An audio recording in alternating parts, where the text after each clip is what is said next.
Javier, hello. Welcome to Argentina. Oh, thank you for having me. You're having a good time here. First of all, thank you very much for joining us Of in course. this interview. It's an honor because for us, you are a legend. So Thank you. Thank you so much. Thank you. First, I'm going to ask a few questions about your trip here to interview our presidential candidate, Javier Milei. Yes. The press here wants to know why did you come here to interview Javier, and what was your impression of him? Did he give you hope about what's happening these days? Yes. Yes. I mean, I wanted to come see him in person. I wanted to meet him. I wanted to talk to him because the picture of Javier Milei in the United States is so distorted, and he's being presented as some sort of extremist candidate. And my understanding was that Argentina, which is a beautiful country with an intelligent, capable population, deep natural resources, a lot going for it, a once rich country, is now one of the poorest countries in the hemisphere because of bad economic policy. And when I came here, I saw that was clearly true. And so continuing with those same policies is insane. It's a crime against the people of Argentina. And Javier Milei was saying, let's try something different. And he was attacked, is being attacked in the United States as a radical. And my view is doing the same thing, keeping the same policies, is radical and crazy. And it's a crime against the people who live here. And so I wanted to meet the man who wants to try something different. Yes, keep doing the same things with the same bimble is not the solution. That's what he says. No, it's a crime. It's a crime. It's a crime. And, you know, I just came from a cueva, a cave, and did what everybody in Buenos Aires does every day, which is change pesos into dollars. And I was amazed by the experience. I thought if I lived in a country where I had to keep track of the exchange rate because it fluctuated throughout the day, and I sat and watched the money that I earned by working disappear, and the people who are responsible for that getting richer, I'd be very, very angry. Very, very angry. So I was surprised by how moderate and sensible Milei was. He's not a radical at all, in my opinion. He spoke what seemed to be obvious common sense. It's not working. Let's try something different. We need a harder currency. We can't allow politicians to loot the country, to steal through inflation. And I didn't find him scary or outrageous at all. He seemed very sensible to me. Yes, that's because nowadays common sense, the people who has common sense is the crazy ones, are the crazy ones now. And if you think going to a cueva 4 times a day to change your money into hard currency is normal, then you're crazy, in my opinion. Yes, that's correct. Well, you're the only journalist who interviewed Trump, Bolsonaro, Bukele, and Milei, all of them. You're the only one. So what are the biggest similarities and differences you found, and why do people love this head of state, despite the fact that the traditional government-funded media always tries to, they are always against them? Of course. Well, the people benefiting from a system don't want to change the system. That's always true. And certainly in my country, in the United States, our media exist to defend the people in power. They're not directly government funded as they are in this and many other countries like Canada, but they are effectively working for the people in power. And that's disgusting. And the one thing that I would say Bolsonaro, Trump, Bukele, and Milei have in common is they're not controlled by the media. They don't care. And so someone like Milei, who's perfectly moderate, in my opinion, Trump, whose policies were completely moderate and mainstream, I would say Bukele was maybe a little more radical. He's the most successful and most popular leader in the world. Yes. So, and Jair Bolsonaro, also moderate, very moderate, probably too moderate. All of them were described as Hitler, Nazis, racists by the media in their respective countries, and all of them ignored it. And all of them, succeeded as a result of that. So if you allow stupid, dishonest people, liars in your news media to control your behavior, then of course you're a fool. Yes, and they think people are stupid, but the people is not stupid. They're not stupid. They know. And now they have access to other less filtered, less dishonest information on social media, and so they're harder to control. And that's why the people in charge are desperately trying to control social media by throwing words like disinformation and misinformation around. Is why they're monitoring the population. That's why they're censoring, so many social media sites. That's right. The Italian leftist Antonio Gramsci said that for communism to take over, it was just a matter of controlling education and culture, and then the rest will follow suit. Yes. Do you think that that's what's still happening now? That's what wokeism is doing? They are pushing their insane 2030 agenda, no religion, climate change, non-binary gender, abortion, feminism, class struggle. So these alt-right candidates understood deeply that stand in the center and in the middle and be moderate or be politically correct is not the solution. That everyone must say, if you want to change the world, go and make your bed, Greta. Go to home. Go to school, Greta. Right. Well, you see all throughout the West, throughout the world, in fact, an effort by governments to break the relationship between parent and child and to claim authority over other people's children. I'm in charge of your children. They can change their sex and you don't have to know. It's between the child and the government. And that is a direct attack on parental authority over children. And it's being done for a reason. They're trying to take your children from you, effectively, take their minds away from you and prevent you from influencing your children's minds and replace you with themselves. And that's a completely immoral project that's disgusting, repugnant to most people. And it's done very cleverly and dishonestly under the guise of, quote, protecting children. It's the opposite of protecting children. It's imperiling children. It's destroying children. But I would say the first line of defense against the truly radical atheist agenda of people who think they're God is for parents to stand up and say, no, these are my children. They're not your children. You didn't give birth to them. They don't share your DNA. They share mine. And I'm responsible for them. You are not. And I will take up arms against you. I will use violence against you if you try and hurt my children. And I think that's the most basic human right. I have the right to raise my children, and you don't. And if it comes to using force, that's completely fine. It's justified in my view. They're not allowed to take your children away from you.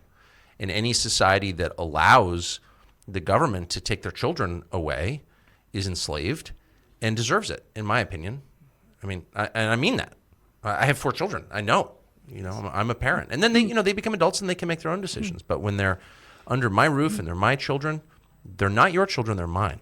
They're not everybody's children, our children. There's no such thing as our children. There's my children and your children. That's it. And if we love them, we have to take care of them. We love them because we're their parents.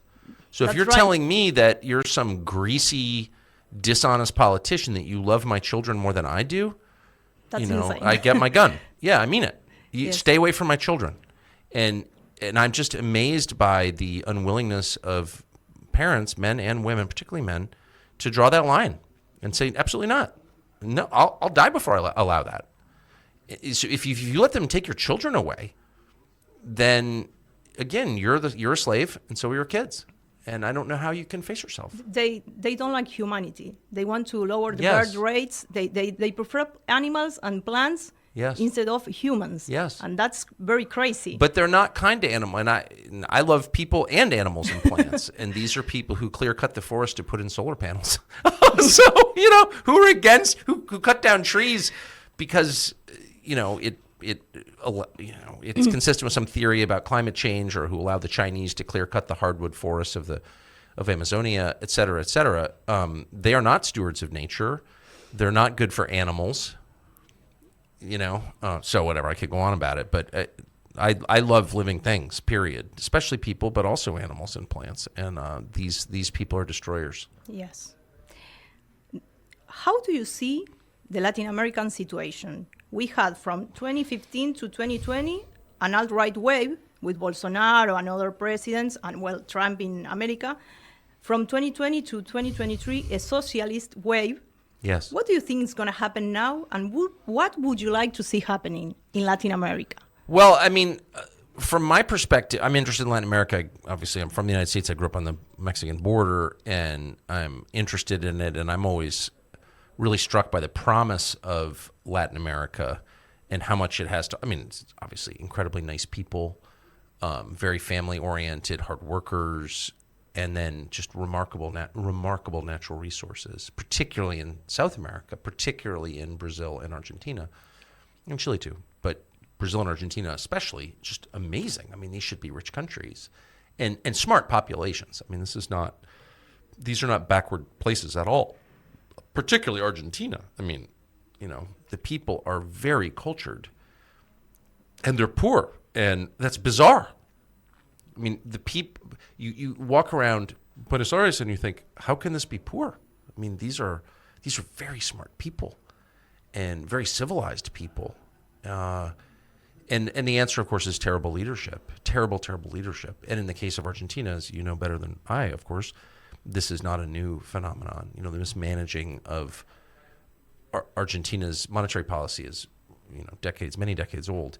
But boy, if you could get just sensible leadership, this country and Brazil especially could be powerhouses, I think. I mean, why wouldn't they be? They once were. Yes, they have everything going for them. And if I can say something that no one ever says, they're not crowded. No. High density is a huge problem. People are not meant to live on top of one another. And I notice, and animals don't like it either. You pen sheep or cattle, dogs, cats, rats. It doesn't matter if they have no personal space, they hurt each other. And so that's not good. And I noticed that the policies of the government of Argentina encourage the whole country to move to Buenos Aires. Yes. It's a bad idea. It's concentrated here. People who are concentrated in pens are easy to control, just like livestock. So, but there is an enormous amount of open space, beautiful open space in this country. And that's an advantage that you can't manufacture. You either have it or you don't. So my advice to the people of Argentina would be immediately control your borders. Don't let anyone come here illegally. Politicians encourage illegal immigration. In the United States, we've been overwhelmed by it and destroyed by it in order to pack the electorate. These are voters who are going to support the ruling party. But that's an offense against democracy. It's a subversion of democracy, and don't allow it. It's fake democracy. Yeah, it's fake democracy. And by the way, you don't want to live in a crowded country. I mean, leaving aside the politics of it, you don't want to. And one of the things I so admire about Bukele, the president of El Salvador, is El Salvador is the densest country in Latin America. It's got the highest population per acre.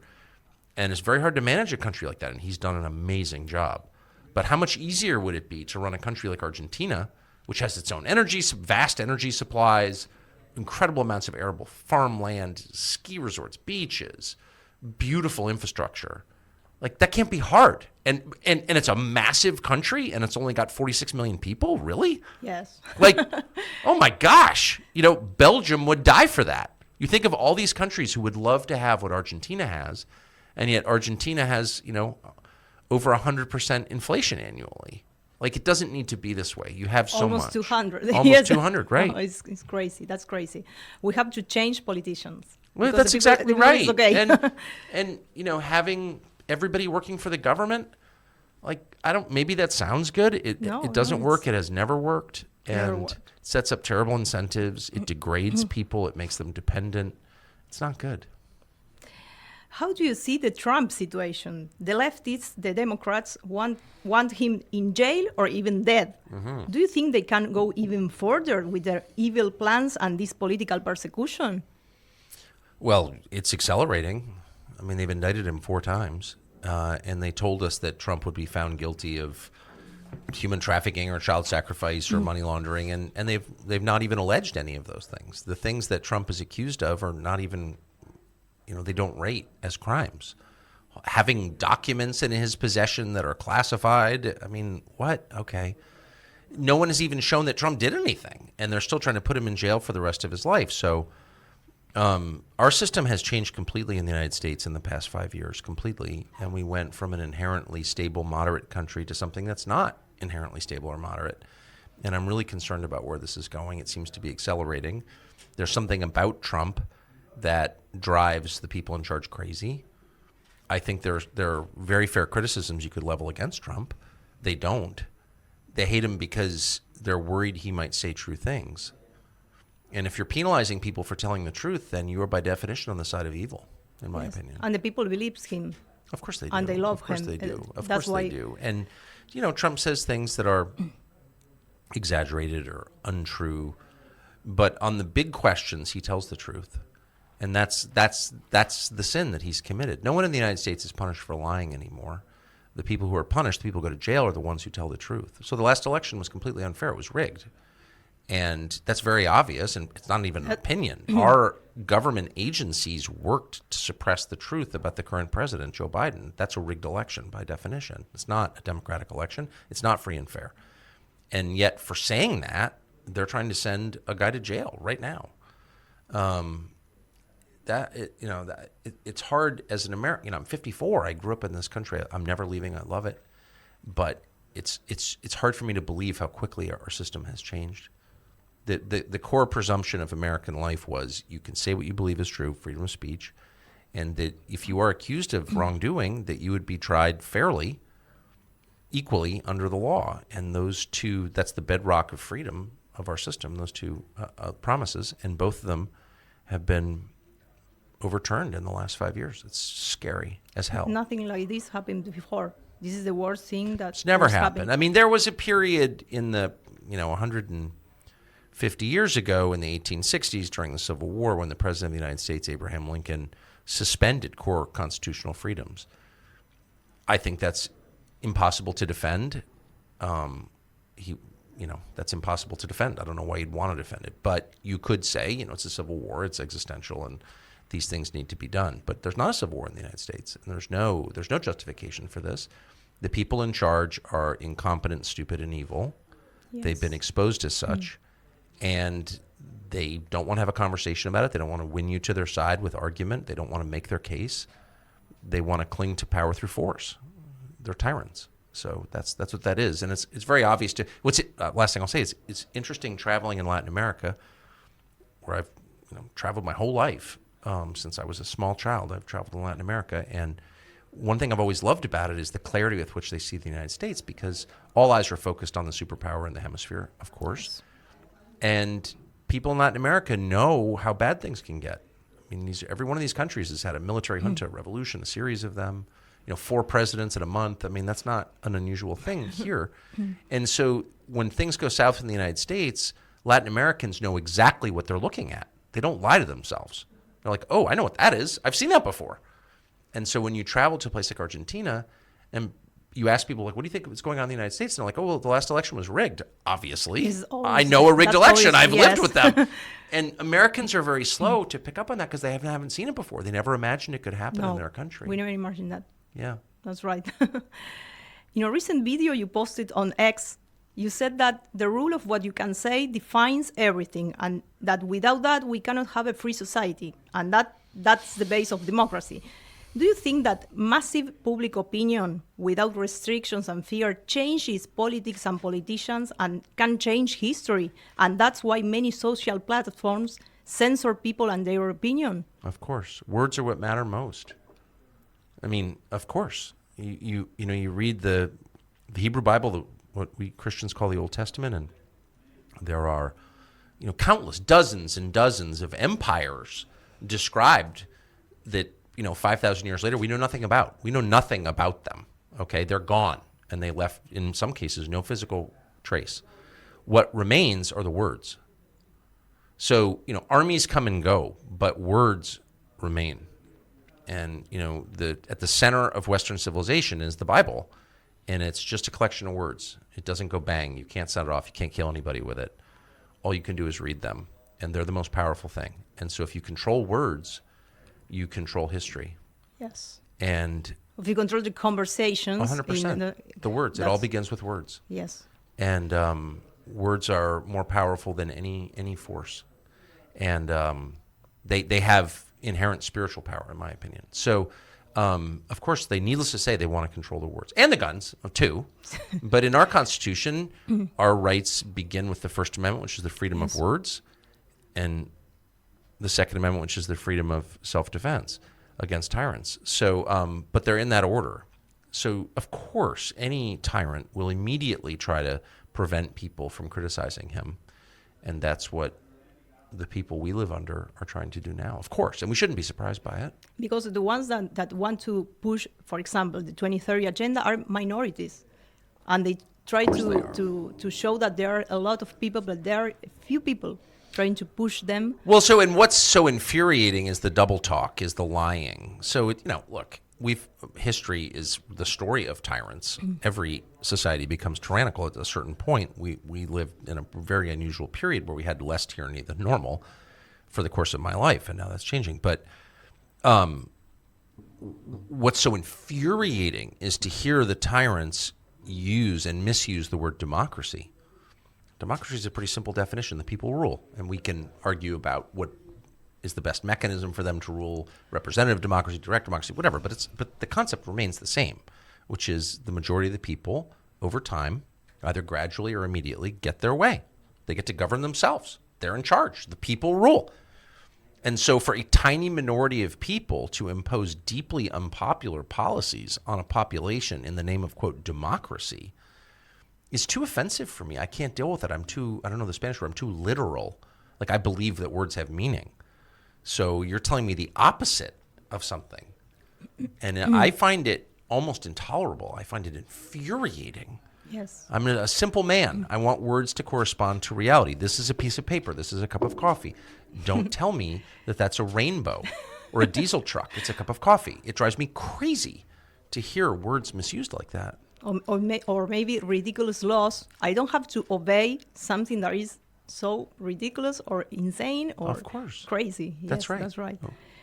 Elon Musk on Twitter helped a lot with their government-funded media labels, showing that most of the traditional media doesn't inform the people. No. They want to indoctrinate them. Yes. So do you think that Elon changed the game significantly with Twitter, now X, in order to give back to the people the power that has been stolen from them on this platform for years, allowing now this free speech? I know there is a lot of work to do, but maybe this is a beginning, a big beginning. It's hugely significant. And we live, once again, and this is the story of human history, in the age of oligarchs. The people with the most money make all the decisions. Again, there was a period where the population, the average citizen of the United States anyway, felt like, well, I'm a citizen. I have rights. I have power. And of course, the average person has no power and knows that now. So all the power is vested in a small group of very rich people. And so I hate to say it because it's not consistent with what, with the system of government I want to live under, but it's just the reality of modern life. To have the richest man in the world take up the cause of free speech is hugely significant, and it does change everything. All you need is one outlet, one widely disseminated popular outlet where people are allowed to say what they really think, and you will change the world. That is true. And what's so interesting is to see, and I don't even like the word journalists because they're not journalists, they're propagandists working for the criminals in power, but to hear self-described journalists attack Elon Musk, whose only sin is allowing people to say what they think. How can you think that's bad if you're calling yourself a journalist? Again, I'm an older man. I'm 54, so I tend to get caught up and I get mad about something and I can't get over it. But the behavior of journalists in the West is an endless source of disgust for me. I have no respect at all. I despise them. Yes, it's propaganda, as you say now. And but if you have a government minister, the minister of propaganda, standing up and lying, I'm not offended. I know who you are. I know your job is to lie. You're lying. I get it. The garbage man picks up the garbage. The waitress brings me my dinner. We all have our assigned roles. But for someone whose job it is to tell the truth, to lie to me, is very offensive to me. It makes me very angry to see that. And so to see the liars at, say, the Washington Post, owned by another oligarch, the man who owns Amazon, or the New York Times, or any of our big media, NBC News, CNN, any of our big media outlets lie and then pretend that they're telling the truth. There's something about that just, I find it very hard to take. Yes. And I think the people is realizing that. Yes. Yes. Well, of course. And look at the numbers. Nobody watches that crap anymore. Anyway, why would you? Who has time? We're all going to die in the end. Like, to spend 5 minutes watching NBC News or CNN. I mean, you'd have to think you were going to live forever, and I don't. Okay. Thomas Jefferson said, "The price of liberty is eternal vigilance, so freedom is never to be taken for granted." Yes. So what do you recommend? What is your main advice for us in order to fight this battle with this big government propaganda media, considering we are a new little independent, non-woke voice? Non-woke voice. Honestly, I think the key, and this, I think the key to Milei's success, who I think is very smart, and I think his solutions make sense, and I think he will do a far better job if elected than the people currently in charge. But I don't think he's succeeding on the basis just of his ideas, but on the basis of his courage. And I think that's the key. I asked him, I was with him, and I said, everyone is against you. Everyone with power is against you. The entire media establishment in Argentina, obviously the people currently in charge, the unions, the government of China, the U.S. State Department, everyone is against you. Are you afraid that you'll be killed? Because that's not a crazy thing to ask, in my opinion. There's a non-zero chance he could be killed. Why wouldn't he be killed? A lot's at stake. And he said, I don't care. I'm not afraid at all. And he clearly meant it. That was my read anyway. He meant it. He had no security with him. So I think that's the key. People can tell whether you're afraid. And the people in charge don't rule by consent. They don't rule because they convince you they're right. They rule by fear. You're afraid of them. They're going to hurt you if you disobey. And the only people who can fight against them effectively are the ones who are not afraid. It's really that simple. Say what you think is true. If you're wrong, admit it immediately. But don't be afraid. Never be afraid. And if you are afraid, then you're in the wrong business.